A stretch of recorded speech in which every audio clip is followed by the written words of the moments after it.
Welcome back, Scroll and Sword. We just read Hosea 5 through 8, and by Hosea 7, Israel isn't openly rejecting God. They're just not fully following him. And I wonder if that sounds like where we're at in our culture. You know, they're mixing with other nations, pulling from both God and the world, and losing clarity on who they are. And God sums it up with one image: a cake not turned. God says Israel is a cake not turned. And I don't know what kind of insult that sounds like. I would be offended if somebody called me a cake not turned. But what God is saying, you are burned on one side and raw on the other. And this is what happens when transformation is incomplete.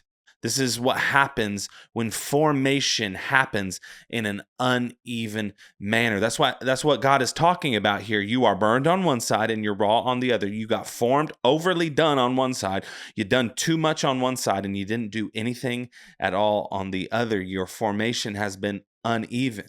You know, back then, the way they cooked bread had to be flipped to be cooked fully. Like otherwise, one side was ruined and the other side was unusable. Partial exposure to fire, hear me, produces something that looks done but isn't. Partial exposure to fire produces something that looks right but isn't. Partial exposure to fire produces something that looks holy but isn't. I could go all day about this, whether it's a church experience, a Bible study experience, whatever. I saw God write my name in the clouds. You know, partial exposure to fire while not developing the rest of your faith life can look right, but can be totally underdeveloped. And Israel mixed with surrounding nations, which is a problem, pulling from God and the world at the same exact time. You know, divided loyalty always produces unstable identity.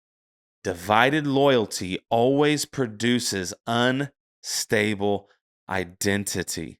It's a mixed allegiance. Like, okay, yeah, I'm with God and I'm with the world. I'm with God and I'm with the no. It's either God only, and that's how you have a consistent identity as a child, as a believer in Christ, a follower, or you mix your allegiance. You know, Israel, they didn't reject God completely. They just never gave themselves to him fully. In half commitment, if you hear anything today, half commitment creates a life that can't hold together. A half committed faith creates a faith that can't be held together. If you only let God shape part of you, the rest of you will shape who you become. Let's develop on every side of our life. All right, love y'all. See you in the discussion room.